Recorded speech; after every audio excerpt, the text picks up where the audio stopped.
Meus irmãos, minhas irmãs, dia 10 de abril, sábado na oitava da Páscoa.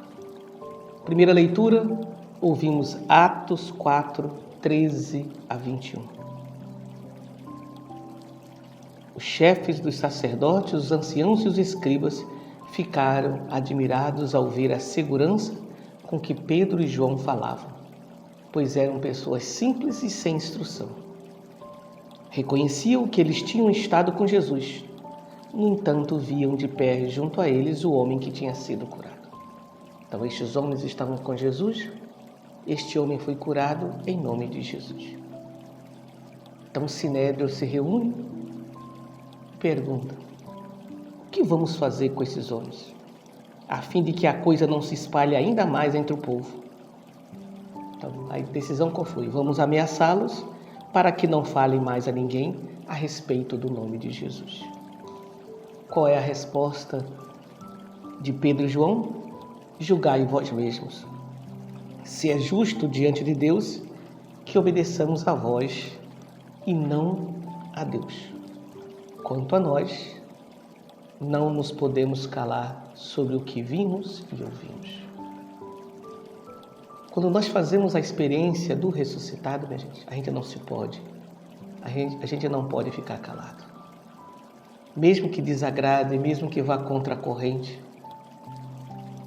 Diante hoje de tantas narrativas sobre Jesus Cristo contrárias à revelação, precisamos continuar afirmando aquilo que o verdadeiro e único Deus revelou.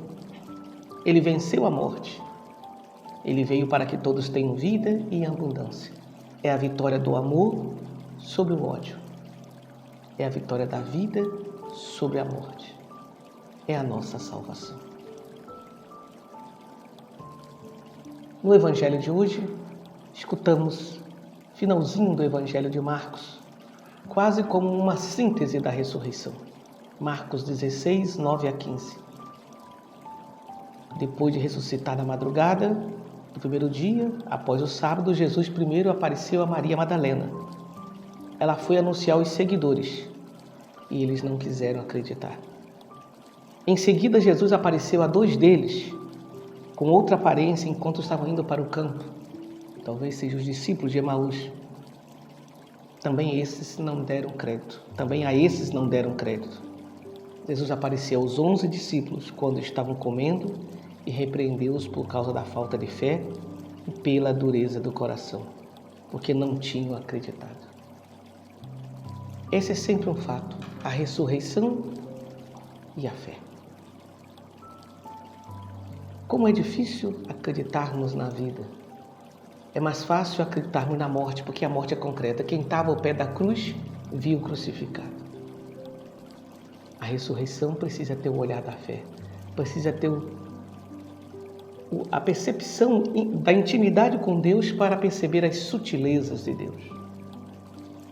Também na nossa vida, nós preferimos acreditar em fofocas, em fake news, em notícias negativas, do que nos sinais de vida que já estão no meio de nós. Muitas vezes, damos muito mais ibope às notícias de morte do que os sinais de vida do ressuscitado presente no nosso meio. Nós somos testemunhas daquele que morreu e verdadeiramente ressuscitou.